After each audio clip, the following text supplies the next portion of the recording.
Good evening. Hello. Colleagues. Hello. Can I have your attention? Great. We're getting there. Slowly, slowly. It sounds like some people are having too much fun. Okay. Can I have your attention, please? Hello. Okay. We finally got there. I'm pleased to see that everyone's enjoying being back at work so much, catching up with colleagues. The grace period's expired now, so I'm allowed to begin. First of all, I'd like to welcome you all to Greenway Chamber's very first seminar for the CPD Super Series, and it's great to see so many of you here panicking about whether or not you're going to have enough points. I've decided to give a seminar today about, in a very broad context, about the Coroner's Court being a unique jurisdiction, and I'll take you through. It's a bit of a speed course. Some of you I know are very, very experienced in this area, and a lot of what I'm going to say might be a little bit ho-hum, but I hope that for everyone here there is some kernel of wisdom that you might be able to take away with you. Hopefully for more of you, there will be more than one kernel of wisdom you can take away with you. So let's kick off at the beginning and we'll get to the end as soon as we can. First of all, going back to the basics, the Coroner's Act that we all have to deal with in New South Wales, and this is limited to New South Wales, is the Coroner's Act 2009 that commenced in June 2009. And just very basically, it deals with all sorts of things, including explosions, electrocutions, incarcerations, police operations, medical and psychiatric misadventure, all occurring in the hospital and or the community. Now, most of you, I gather, will be familiar with the medical and psychiatric misadventure scenarios that occur in relation to inquests. Of course, the coroner has jurisdiction to deal with things like explosions and fires, which are under the remit of something called an inquiry, but they occur in exactly the same settings. I will be dealing principally today just with the medical or psychiatric settings. You're really limited only by your imagination as to how the misadventure might occur, as I've said before. Jurisdiction arises in two scenarios, but before that, Section 19 requires that the deaths must have occurred within the last 100 years. For most of us, that's not going to be a problem in terms of cases we might have to deal with. Secondly, the two scenarios are: a person's death is reportable, or there is no medical certificate as to the cause of death. Now, most of our work will occur in circumstances where the death is a reportable death. Now, reportable deaths can, and defined in those subsections there, violent or unnatural deaths occurring in the psychiatric or incarceration settings are really those that might be through self-harm, through overdose or assault. And most of us will be familiar with those sorts of scenarios in those settings. Sudden death or deaths from an unknown cause, an example of that might be the level of a drug beyond a therapeutic level. Many of us have had to deal with situations where in the medical context or other contexts, people have died as a consequence of drugs in non-therapeutic levels. Suspicious or unusual circumstances, that's sort of self-evident. Deaths which were not reasonably expected outcome of a health procedure. And the most common scenario for this is ho-hum procedures, such as, for example, gallstone surgery. Someone might develop an infection as a consequence of gallstone surgery. They might develop sepsis and die. So that would bring you into that category. Another situation which is not so ho-hum for many people is, of course, childbirth, and you expect an outcome where the mother lives, and sometimes that doesn't always happen, in which case there might be an inquest. Death while temporarily absent from a declared mental health facility. An example of that is one that occurs to me that I was in, where a lady absconded. She disappeared. She went to the top of a tower block and then fell from the top of the tower block. So that's a case that came within the reportable deaths jurisdiction. Now, the jurisdiction obviously is unique, and you'll hear this all the time from coroners when they're dealing with objections to various bits and pieces, which I'll come to in a minute. And I've just got there a few examples of the way in which it's been variously described in different cases. hybrid, inquisitorial and adversarial, and we've all experienced that. Neither criminal nor civil. It's an exercise of judicial power, notwithstanding the executive nature of their functions. That is to say, the coroner is given jurisdiction, and I'll come to that as well, to make certain findings.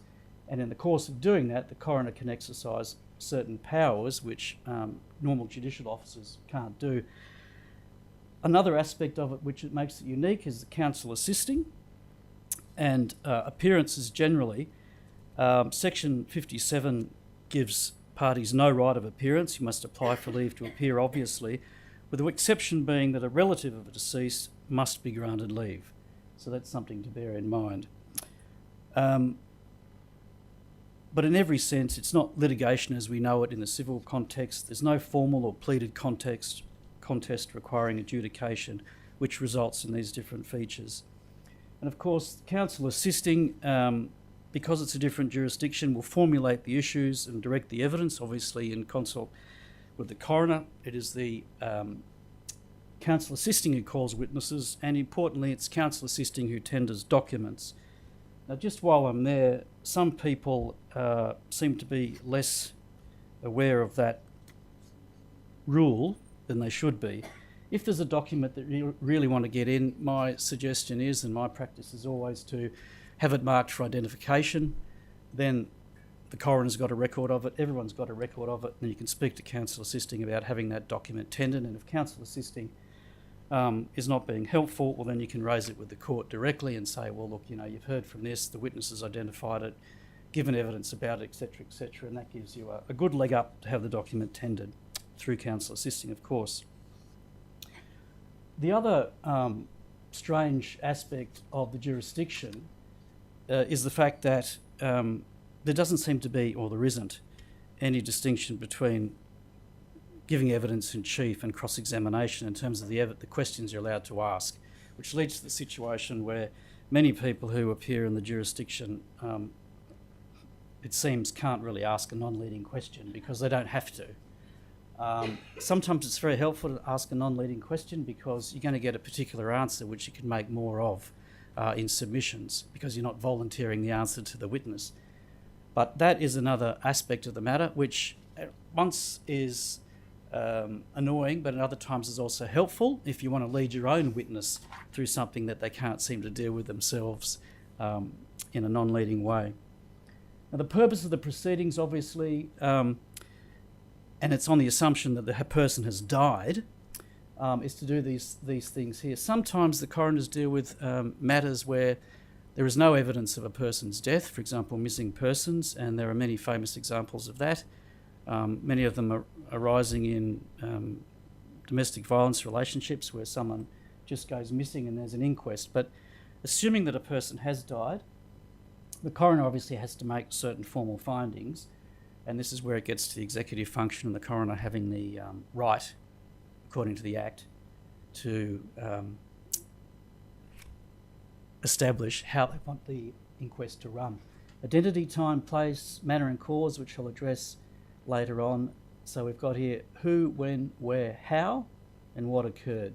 And of course, recommendations. The coroner has an unfettered discretion, and it also has a discretion expressly under the Act to make recommendations in relation to public health and safety, so that, as the Act says, similar deaths can be prevented in the future. Formal findings are not usually very controversial at all. B, C and D, or I should say A, B and C, are all, there's a typo there, where should be C, and 81(1)C, manner and cause, should be C as well. But anyway, forget those typos. The coroner has to make certain findings, and identity, time and place usually not much of a difficulty. Really the difficulty comes in manner and cause, how and what occurred. And this is where clients' interests are likely to be the subject of factual investigation and where you're going to have to do a bit of work to protect those clients' interests. A letter from the coroner will come, and the coroner will really address the issues of manner and cause of death by usually saying that your client may have sufficient interests in a particular subject matter, and your client may be the subject of criticism or adverse comments and may wish to be legally represented. Hopefully, your client, having received the letter, will be smart enough to go after their insurer and then seek some assistance from an expert solicitor. Essentially, what the letter from the coroner says is, look, the inquest is proceeding, whether you're there or not, so you better get organised. And this is really matter and cause. I thought this might be useful to draw a distinction. And it's a distinction which is drawn in some ways in Waller's book on the coronial law and practice. The cause of death following a fall is obviously the impact with the ground, and you might suffer some head injuries or whatever the case may be. That's the cause. The manner is really how that came to pass. This is the easiest way I have to look at it, because I know it can at times be confusing. Did the fall and the impact of the death result from a jump, a slip, or a push? I mean, they're all very different ideas. A jump is deliberate, a slip is accidental, and a push might involve a deliberate act, but not by the person who died. The cause of death is really going to be an inquiry that goes to or considers things like an autopsy report, pathology and toxicology, and post-mortem reports, which go to the direct cause and the underlying causes, most of which you're all very familiar with. Now, the guiding principles, before I come to this and distract you, the inquest ultimately is one where the coroner has to be or should be concerned with the interests of multiple persons all at the same time. So from that point of view, the coroner should be reminded from time to time that the approach must be a balanced one where the interests of all parties are to be equally considered. While it's obviously quite cathartic for family members at times and others who might be involved to seek a particular course for the inquest, procedural fairness dictates that really all participants get a fair go, really. The scope of the inquest is entirely a matter for the coroner, and there's a case, Conway and Jerram, then a magistrate of New South Wales and a state coroner, that was described the scope as a matter to be exercised using proper discretion and common sense. And I should interrupt the seminar now to say that all of this will be available on the 16th of March, I'm told, by video, at which point there might also be a paper for you to have a look at to remind yourself of anything you think is worth reminding yourself of. Evidence. Now, this is an issue that from time to time those of us who are appearing for interested parties become a little bit concerned about, because as you'll see there from section 58, coroner and coronial proceedings is not bound to observe the rules of procedure and evidence that are applicable in proceedings before a court of law. Flexible procedures, hearsay and opinion evidence can be presented and relied upon.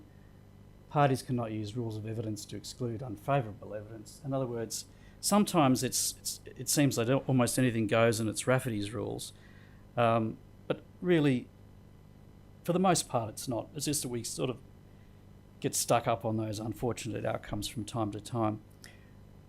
One thing to bear in mind in relation to all evidence is that the touchstone of admissibility is relevance, and that's in the Act.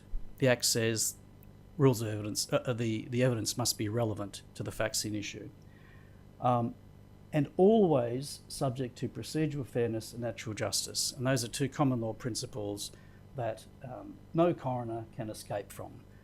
And if you are feeling that things are getting a little out of hand, you're not getting a fair go, in the nicest possible way, the best thing to do, if you can, is just to go back to relevance, procedural fairness and natural justice.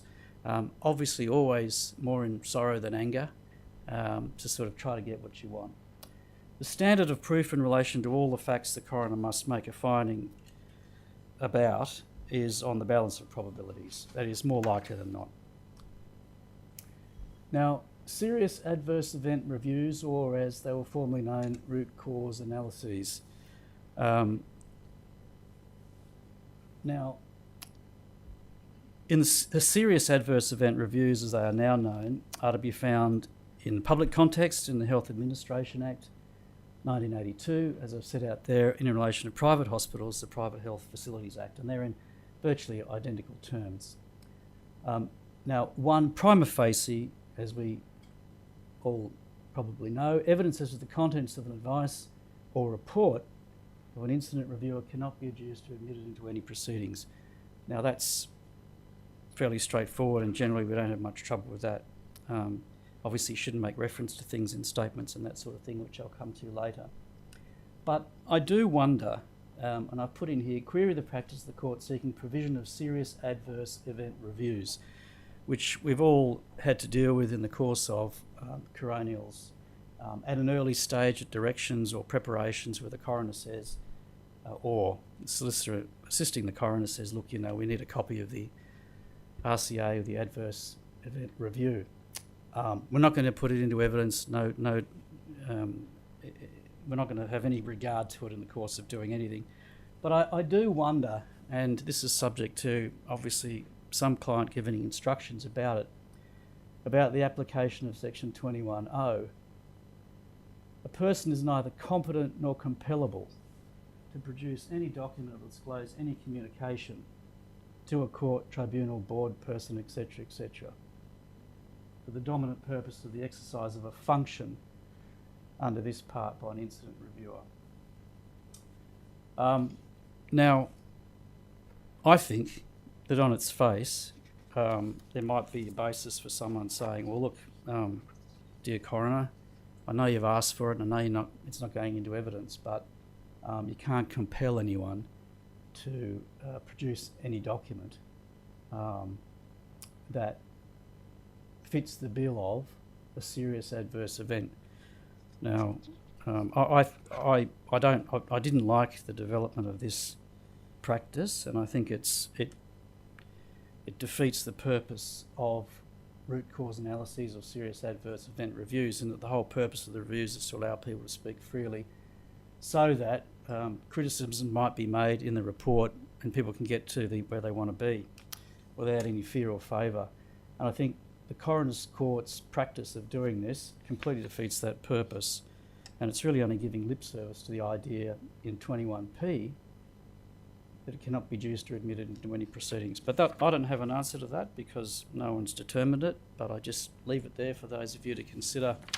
If there's really something you don't want to provide to the coroner and your client, whoever it might be, is of a similar mind and you decide to take it up with the coroner at some point or other. Directions hearings. Self-evidently, the coroner has jurisdiction under section 49 to make a speedy determination of the real issues, and they're the wording that's used. That's what you must do, or the coroner should do, or aim to achieve. And so you get some directions, and the directions can go to all sorts of things that you're all familiar with. Leave to appear, issues, witnesses, expert reports, non-publication orders, timetables and the like.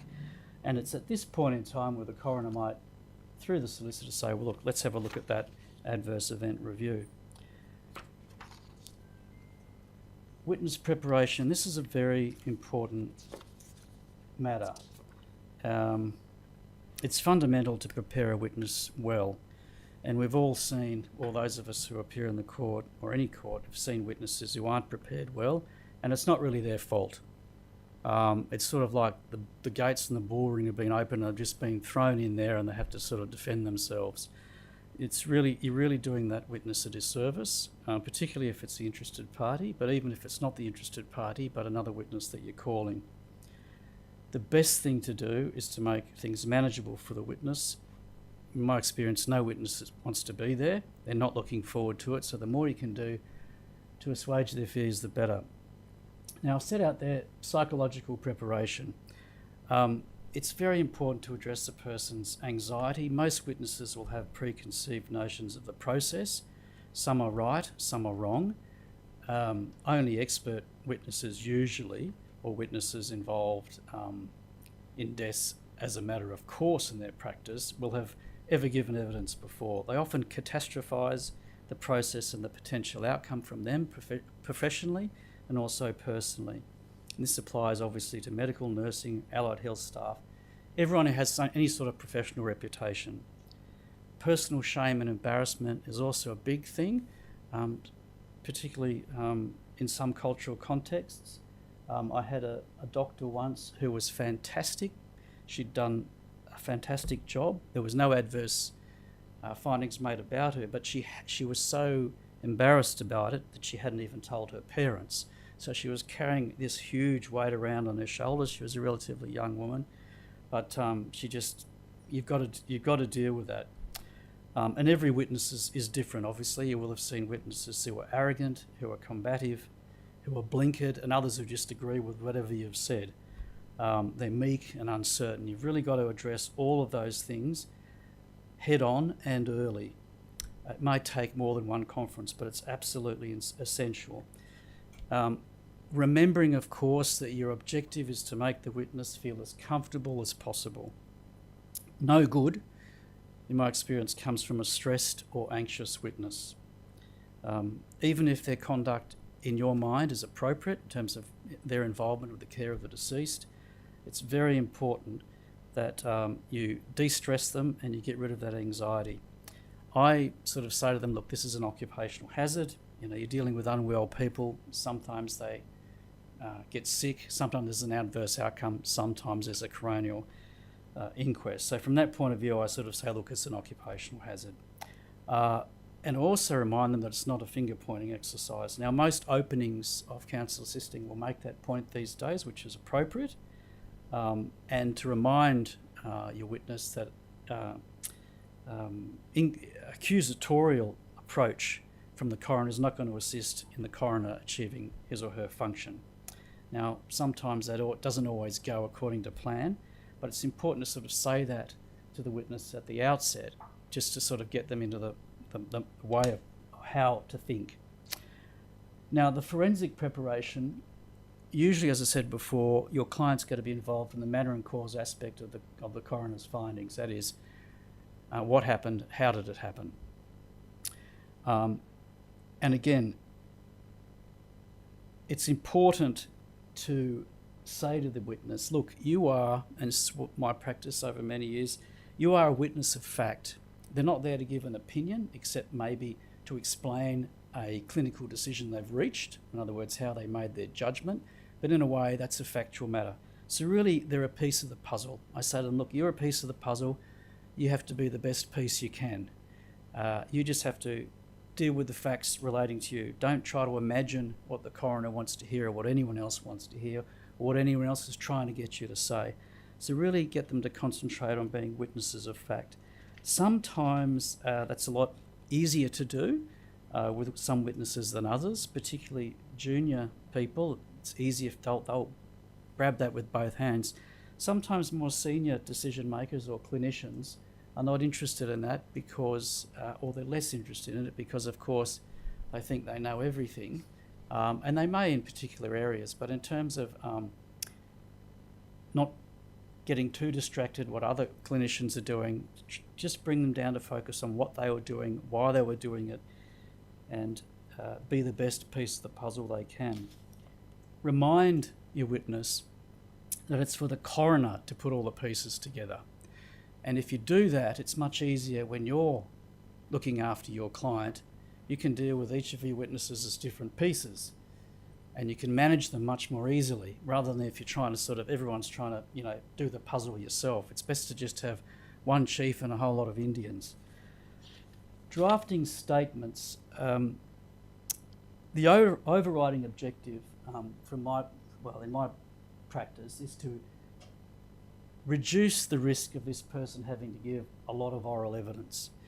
A short statement or a statement which doesn't really grasp the nettle as to what the problems are is only going to lead to a lot of questions, because people who don't know, who haven't had the benefit of speaking with the person of interest,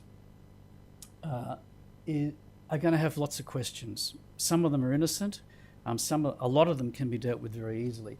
But even the issues that are unpleasant or unfortunate, it's best, as I say there, to grasp them and deal with them straight away in the statement, good, bad, or otherwise, because that way it reduces the opportunity for people to ask them questions and for the witness to bugger it up unwittingly, even innocently, just to get it wrong, or to people to just come at questions and answers at cross purposes. Sometimes that can happen. Witnesses, in my experience, are generally motivated by the objective of reducing the exposure to questioning in court. So during the process of getting statements, sometimes people find it very frustrating, irritating, annoying, and they get unhappy with the process. But just remind them, look, the more we can put in this now, the better off you'll be later on. And, as Paul Keating said, if there's two horses in the race, always back the one called self-interest, because that's going to get them over the line. If they think, if I do this now, I don't have to worry about it being asked questions later on, they're generally going to do it. Now, as I said before, deal with the elephant in the room. Whatever it is, don't think it's going to somehow go away. It's best to deal with it straight away. There is one exception to that, and I developed this practice which I ask my solicitors to consider, and I don't fortunately have to deal with it all that often or implement it all that often, is a circumstance where you obviously don't want the witness to incriminate themselves by dealing with the difficult issue in gory detail where it's not going to help them. So sometimes what you might consider is to, when you're doing the statement, is to sort of give a very full explanation or recitation of the facts up to the exciting bit, and then just sort of leave that blank a little bit and then go on to what's happened after that. Now obviously that will be, the bit you've left out is going to be the subject of examination, more likely than not. But you can do with that in the oral evidence in relation to the privilege against self-incrimination, okay? And I'll come to that in a little bit. To give you an example, a couple of examples, had an intensive care paramedic. He carried out a procedure whereby it was necessary. He was trying to deal with a pneumothorax, and he put in a big cannula, and it pierced the poor person's heart rather than just going into the lungs. So we dealt with everything up to that, didn't put in the gory bit, and dealt with bits after that, and we managed to deal with it very successfully later on in relation to not getting evidence about self-incrimination, or another case where a doctor was simply just prescribing medication willy-nilly without any regard to her professional obligations. Now, oral evidence considerations, as I said before, identify the problematic conduct, address the problematic conduct, and you have to have a strategy. Ensure the witness understands the problem. As I said before, sometimes you get to court and you see a poor witness there and you just think, no one's told them what's happening. You must tell them what the problem is and how you're going to deal with it. Most of the witnesses we deal with are very intelligent people. They've all got different personalities, but if you find the way to get to them, they will come along with you, in my experience. Consider how the issue is to be addressed and explain the protection of a certificate under section 61, and I think I've got something coming up on that little, yes I do. That is that the witness does not have to give evidence of a self-incriminating or that might expose them to a civil penalty without the benefit of a certificate.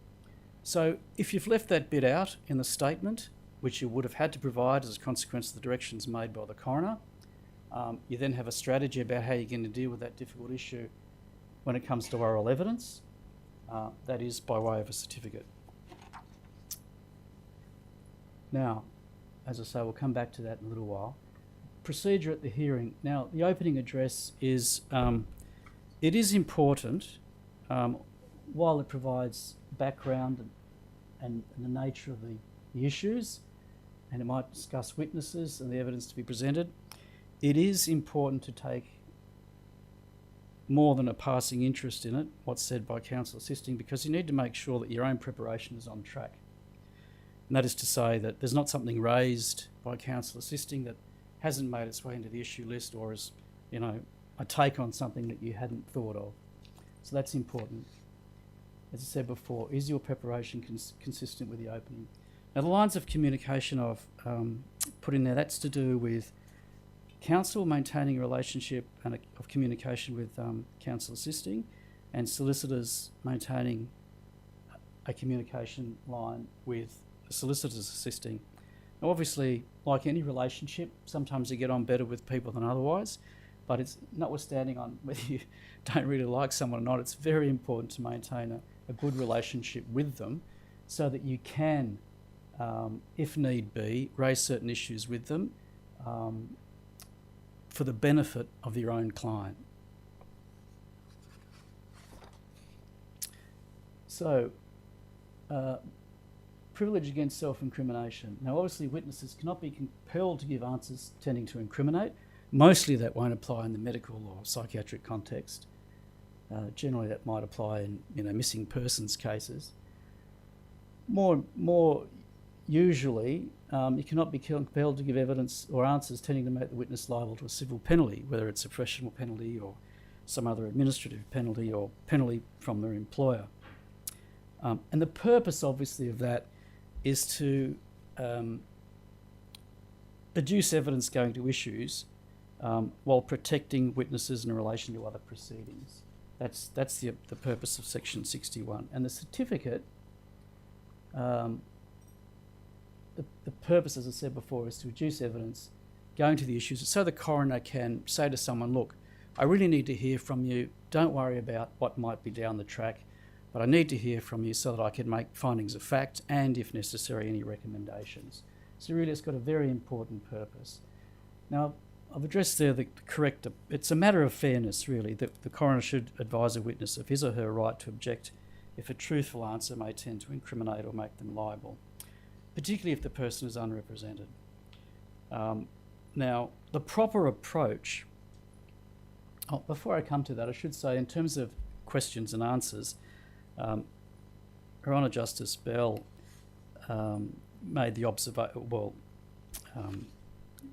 agreed with the observation made in a very old case, which is in the following terms, and I haven't said it out there, but it's very short. She says, a question which might appear at first sight a very innocent one might, by affording a link in the chain of evidence, become the means of bringing home an offence to the party answering.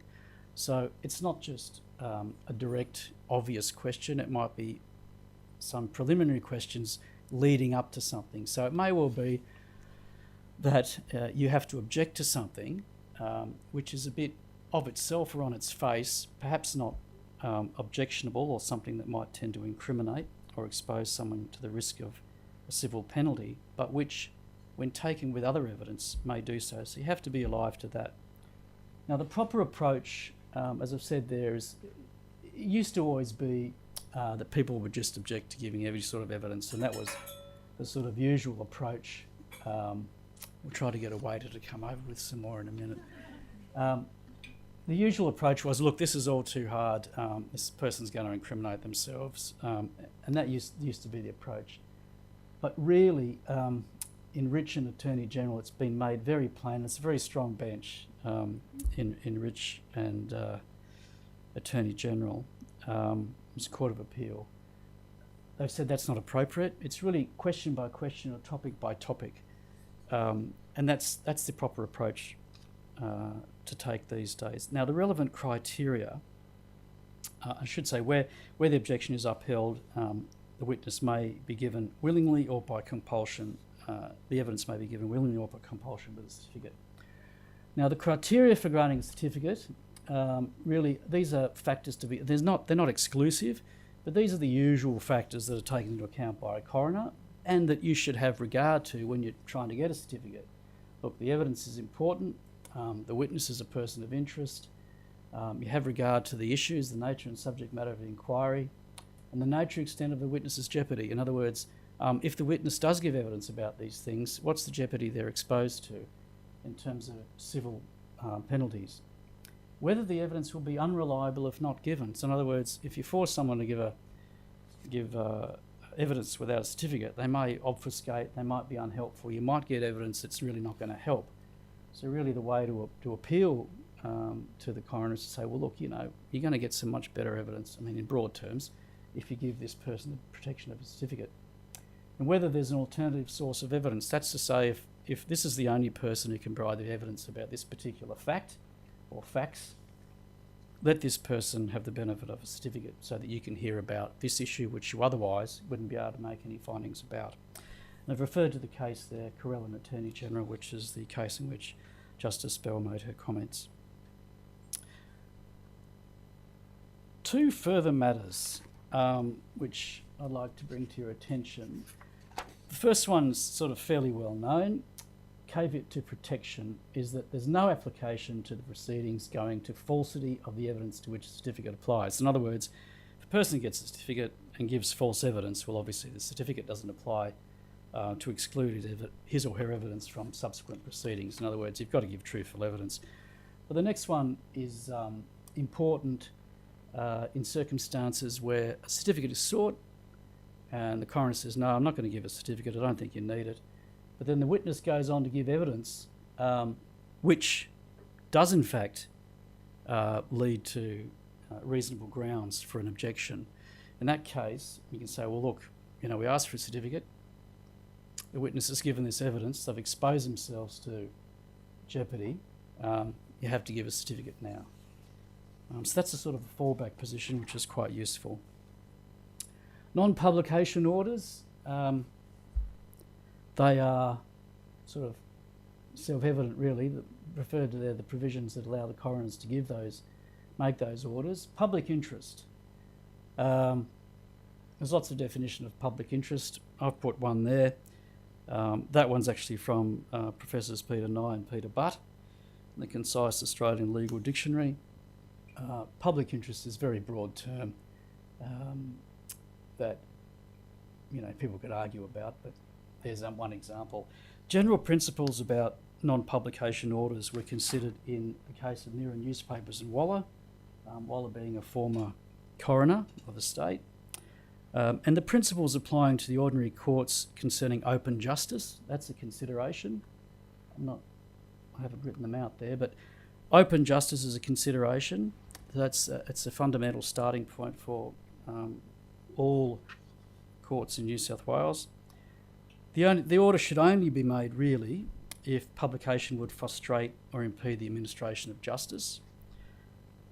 The categories are open-ended. The onus lies on the party seeking to prohibit the publication to show that's in the interest of justice to do so. And the order should really be made only in special circumstances. Though one of those circumstances might be not jeopardising police investigations by publicising the names or certain facts. But essentially, the onus is on the person asking for it. It's a special circumstances. Natural justice is essential. You've got to give everyone the chance to be heard. And the overriding starting point is open justice. Apologies and family statements. We're all very familiar with these now. I have to say, when I started appearing in the coroner's court a long time ago, might have even been last century, it was all very broad brush. People were wheeled in and out, and very little regard was had to grieving or distressed relatives, or distressed counsel, I should say. Nowadays, of course, it's that the court has taken a very different approach. They have officers employed to deal or to liaise with family members and with Aboriginal people. So it's a very different place. You have to expect that from time to time an apology is going to be something to think about. It's usually of little forensic or legal difficulty, and it can take the sting out of the whole of the inquest. I mean, you might have an inquest set down for 2 weeks in a country setting. It's a small town. It might involve, a close Aboriginal group. People have got their backs up. It's their chance to sort of get to court and deal with a real grievance. So if you can get some instructions to make an apology or even an acknowledgement, it goes a long way to making the rest of your time there a lot better and a lot more constructive. And you'll, in my experience, you've got to take into account the fact that a lot of the clinicians you're dealing with, usually nursing staff, have to live in the community, often see people coming into the hospitals, which are smaller, and they have to live there. They'll see people in the street, so you've got to deal with it. I think the best thing to do is always deal with it head on, if you can. As I said before, Section 69 of the Evidence Act, I mean, there's no, it's not an admission of anything by apologising, and certainly not in the coronial context. Family statements, as I said before, it's often a cathartic opportunity for people. One thing I would encourage people to look at if they're, can't get to sleep or something, is to look at the State Coroner's Protocol on Family Statements, read in conjunction with the practice note. All these things are available online, but they provide a useful sort of going back to tours, look at, why you're doing certain things and why the coroner might be doing certain things, and you're just better informed if you know what's happening and why it's happening. Because it does set out, for example, the protocol sets out, for example, the purpose, it sets out guiding principles, it sets out the role of the family at the inquest, what is a family statement, its content, and the procedure for bringing it before the court. It's very important. The reception of a family statement is always at the discretion of a coroner, and it's certainly not evidence, but it's important to realise, when you particularly look at the family statements protocol, that prior to allowing any family statement to be read to court, a coroner may require the statement to be provided in written form so that counsel assisting can inform the coroner of it. And if that is to happen, and you're a bit concerned about any particular aggro between the family members and a clinician or a local health district or anyone, you could ask the counsel assisting to provide you with a copy of the written statement, and they might say, oh yeah, okay, but you can say, well look, I see in the State Coroner's Protocol on Family Statements it's a good thing to do, and they might go, oh gee, and you might actually get a chance to look at it, which could be important. Recommendations. These are all something that many of us are concerned with during the course of an inquest, where they might land and what they might say about people whose interests we're acting in. And the coroner, as an object of the Act, is to make recommendations in relation to public health and safety. I've already referred to that. And Section 3E does say, and help prevent deaths of a similar kind in the future.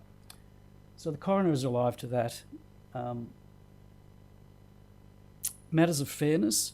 Submission should also be invited from any interested persons, particularly those to whom recommendations may be addressed. Coroners, mostly in the course of the inquest, will invite people to make suggestions or to peruse the recommendations. If the coroner doesn't, or counsel assisting doesn't, you should ask for that to occur as a matter of fairness. Now, the coroner has wide scope as to the recommendations that the coroner might make, but again, the local court bench book recommends certain things for the coroners to do. And again, this is one of those things that's useful to have a look at so that you know what the coroner is meant to be doing. The local court bench book actually spells out the fact that pragmatism is recommended. The recommendations should be practical and concrete. They should be realistic, credible, and consistent with other recommendations. Now, from time to time, there's a feeling that doesn't always happen, about particularly the practicality and of certain recommendations, realistic, credible.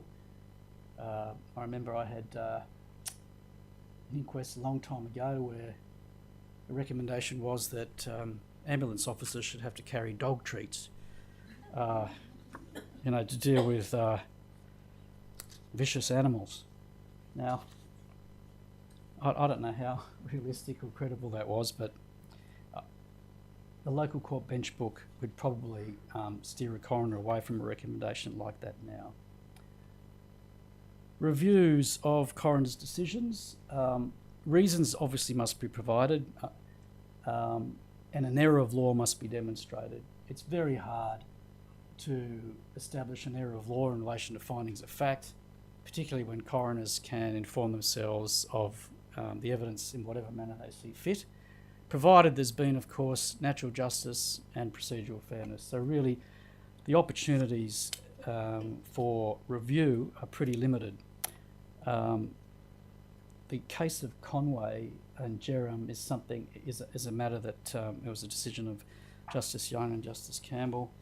You can direct that a fresh hearing be held if it's necessary in the interests of justice. It's a very high bar, but I thought I should cover it in any event. If you feel particularly aggrieved about something, have a look at that, because it will establish that you are going to have some trouble getting a review. Now, there's some other documents I've listed. Most of them I've referred to. Local court bench book, and then practice notes, which the court has authority to make or powers to make under the Act. Practice note number 1 is the larger of them. And then you've got critical incidents, which is really police incidents, or an incident that's declared a critical incident. For example, the elderly lady who was tasered at the nursing home, that was declared a critical incident. So that's the coronial practice note would apply to that. Deaths in custody or police operations, and then a special protocol in relation to those involving First Nations people. Family statements I've dealt with. Now, the Premier's memorandum responding to coronial recommendations, that's probably something worthwhile having regard to, particularly if those of you who are maybe retained by state government departments. That sets out the process for responding to coronial recommendations, which I'm sure you're familiar with. It's directed at ministers and New South Wales government agencies. The purpose of the memorandum is to ensure that there is consistent process across government to responding to coronial recommendations, bearing in mind that the coroner is carrying out statutory functions as well. There's 21 days to confirm receipt of recommendations, 6 months to inform the Attorney-General. So it's a fairly important document to have regard to if you are acting for a minister or a New South Wales government agency. And then finally, the New South Wales Health Policy Directive. That is obviously, as it states there, a policy directive, but it's provision to medical practitioners, healthcare workers and managers in the public health system with specific information about the Coroner's Act. It might be useful, depending on what your situation is and for whom you're acting, to provide that with any clinicians. I've raced through that. Hopefully there's some kernel there for someone. As I say at this point, one former president of the Bar Association and recently retired Supreme Court judge said that attendance at these things is compulsory but questions are not. But even though I've said that, if anyone has... Oh, someone's got a question. Oh. What's most interesting is it's completely new. Who's obliged to report? Well, usually those people who are... If I can go back to that. Oh. Usually those people who might be involved in the circumstances as set out there. Violent or unnatural deaths, so usually medical practitioners. Okay, so in the health context, it's usually a medical practitioner. So, for example, or someone who has delegated authority at the hospital, at the practice, to report the death. There's a form, pro forma, as there is for most things. So it's really filling out the boxes. I'm just trying to picture in my mind's eye now what the form looks like, but it's fairly straightforward. It's usually medical practitioners, You know, so for example, there's a you know a colic cyst, you know, gallbladder's being taken out in a hospital setting. The surgeon probably won't fill it out, but someone, you know, theatre nurse, theatre manager, someone will fill it out. And there's obviously spaces for different people to put in different information. But usually, I mean, I'm not giving a very exact answer to your question, but in the context of what typically I deal with in the medical context or psychiatric context, it'll be someone in authority, whether they be a senior nurse or a senior doctor, a senior clinician of some You sort. haven't mentioned law enforcement, so that would be unusual. Well, I'm not in that circumstance. For example, the unfortunate lady who was tasered, the reportable death, it would probably be a doctor, because they'd take her to the hospital, and even if she was deceased, someone has to declare her deceased, and it's usually going to be a doctor. And there's, you know, the form includes tick boxes about, you know, why you say it's a reportable death, and it'll be, you know, a police operation or an unexpected outcome. I mean, if you have, you know, any sort of run-of-the-mill surgical procedure, I mean, no surgical procedure is run-of-the-mill. Everything has a risk. You know, any surgery can lead to death, but you're not expected to die if you have an orthopaedic procedure. Then you'll say, well, look, you know, it's an unexpected outcome or unintended outcome. Are witnesses ordinarily compelled to attend? Or is there... You have a subpoena. You're under subpoena. You're under subpoena. So and yes. It's the counsel assistant who decides. Well, look, in concert with the coroner. I mean, the coroner is the one who runs the show. Counsel assisting will obviously say, well, look, you know, I think X, Y, and Z needs to be here. I'll have a discussion about it, you know, informed by the issues as they see are relevant to the determination of what they have to decide, manner and cause of death. And, you know, they'll get the witnesses who can inform them about the facts relevant to that. And finally, you mentioned the feminist membrane. Oh, yes. What about, if I can use the expression, private sector players who might be the subject of recommendations? Are they expected to take up or respond to them? I can't say definitively that they are, but I'd be surprised if there's any way you can make them. I mean, a recommendation is usually couched in terms where the coroner says, you know, that X private hospital consider doing various things. It's not, the coroner can't, the coroner doesn't make orders, so that any failure to carry out recommendations doesn't lead to any legal sanction of itself. And in fact, the document that I took you to before, that's just, you know, a directive, an executive directive about how the government wants its agencies to respond to recommendations of a court of the state. So, yeah, I hope that answers the question. Anyone else? Yes.